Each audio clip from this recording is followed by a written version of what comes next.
देहरादून से जहां मंत्री झड़प मामले में सियासी उबाल आने लगा है, तो तहरीर में मंत्री समेत 3 के नाम इसमें एफआईआर में दर्ज किए गए हैं। एक का नाम मंत्री के खिलाफ सड़क पर अब कांग्रेस उतर आई है। आप और यूकेडी ने भी मंत्री से सीधे तौर पर इस्तीफा मांगा है। तो मंत्री प्रेमचंद अग्रवाल की सड़क पर झड़प हुई थी।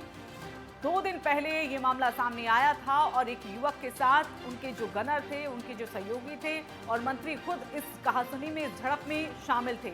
और इसके बाद लगातार सियासी उबाल इस पूरे मामले को लेकर, जहां कांग्रेस या आम आदमी पार्टी की बात करें या फिर यूकेडी की बात करें, तो हर कोई यहां पर अब मंत्री को घेरता हुआ और सीधे तौर पर इस्तीफे की मांग यहां पर की गई है। उनका कहना है कि अगर आप इस तरह से एक पद पर बैठे हैं तो इस तरह की हरकत यहां पर बिल्कुल भी नहीं करनी चाहिए थी।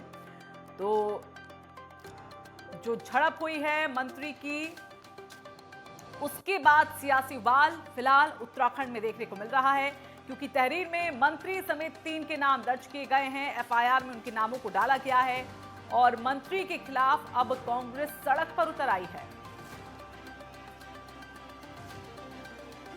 और चलिए इसी पर ज्यादा जानकारी के लिए हमारे साथ हमारे सहयोगी ज्ञानेंद्र तिवारी जुड़ गए हैं, उनका रुख कर लेते हैं। तो ज्ञानेंद्र, अब तक जिस तरह से पूरा मामला सामने आया है, उसके बाद अब कार्रवाई की बात कही गई है। हालांकि मुख्यमंत्री की तरफ से भी कहा गया था कि इसमें जो पड़े उस तरह की जांच करे और जिस पर कड़ा एक्शन लेना है वैसा कड़ा एक्शन लिया जाए। लेकिन अब इस पूरे घटनाक्रम के साथ ही सियासत भी उबाल पर है। किस तरह से विपक्षी दलों का जो प्रदर्शन है, जो हंगामा है, अब वो देखने को मिल रहा है?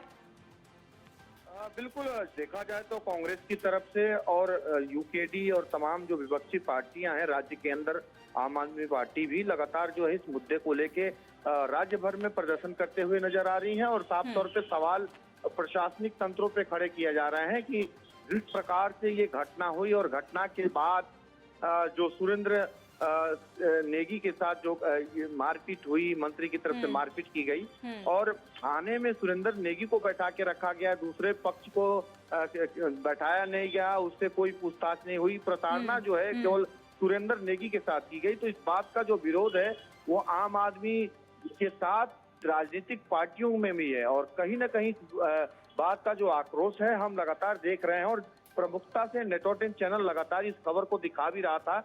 हमने वहां थाने के अंदर ऋषिकेश में दिखाया किस प्रकार से वहां लोगों की जो भीड़ एकत्रित हुई थी, चाहे वो कांग्रेस के कार्यकर्ता हो, आमजन हो या राज्य आंदोलनकारी हो, सभी लोग वहां पहुंचे थे और जिस प्रकार से वो इस घटना को लेके जो मंत्री हैं उनको दोषी बता रहे थे कि किस प्रकार से पहले भी इस तरह की घटनाएं हुई हैं। तो अगर हम देखें तो इस पूरी घटना में अब कार्रवाई होना तय है, क्योंकि जिस तरीके से एसएसपी जो देहरादून है लगातार ये बात कहते हुए नजर आ रहे हैं कि जो विलेजवाड़ जो पीआरओ हैं मंत्री के, खुद मंत्री और गनर के साथ 4-5 लोगों को इसमें नामजद किया गया है। हालांकि जो एफआईआर की कॉपी है, एफआईआर की कॉपी में केवल मंत्री के पीआरओ के नाम का जिक्र है और यही वजह है कि इस बात की संभावनाएं जताई जा रही हैं कि क्यों ऐसा क्यों है कि विलेजवाड़ का ही केवल नाम रखा गया है, मंत्री का नाम क्यों नहीं है। इस बात को लेके कई राजनीतिक पार्टियों ने भी सवाल खड़े किए इस पुलिस कार्रवाई पे, लेकिन